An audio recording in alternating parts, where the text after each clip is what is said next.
2026 के ऐतिहासिक पश्चिम बंगाल चुनाव और उसके नतीजों के इस डीप डाइव में सीधे शुरुआत करते हैं।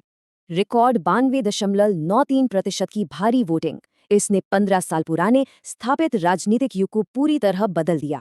नतीजे देखिए, बीजेपी ने बम्पर 207 सीटें जीतीं और सत्ताधारी तृणमूल कांग्रेस को सीधा सत्ता से बेदखल कर दिया।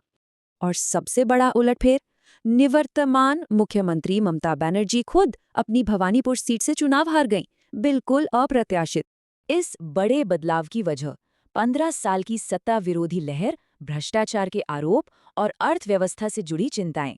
लेकिन सबसे बड़ा गेम चेंजर साबित हुआ स्पेशल इंटेंसिव रिवीजन यानी SIR। इसने पूरे चुनाव को गहराई से प्रभावित किया। इस प्रक्रिया ने करीब 90 लाख वोटर्स को हटाया। नतीजा, राज्य में राजनीतिक ध्रुवीकरण एकदम चरम पर पहुंच गया। टीएमसी का दावा था असली वोटर्स हटाए गए, जबकि बीजेपी ने इसे फर्जी नामों और अवैध प्रवासियों की सफाई बताया।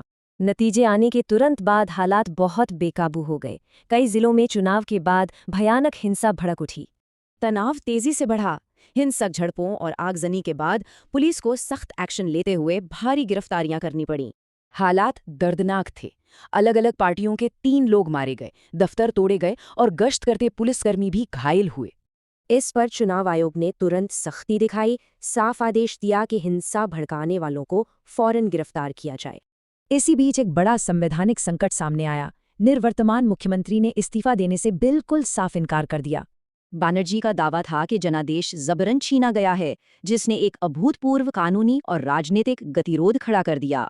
हालांकि नियम साफ है, संविधान विशेषज्ञों के मुताबिक नई विधानसभा बनते ही निवर्तमान नेता को इस्तीफा देना ही होता है। ऐसे में राज्यपाल के पास हस्तक्षेप करने और नई सरकार का गठन सुनिश्चित करने का पूरा संवैधानिक अधिकार होता है। हार के बावजूद इंडिया ब्लॉक के राष्ट्रीय विपक्षी नेताओं ने एकजुट होकर ममता बनर्जी को अपना पूरा समर्थन दे दिया। ममता बनर्जी ने भी हार नहीं मानी। उन्होंने साफ कह दिया कि वो अब वापस सड़क की राजनीति में उतरेंगी।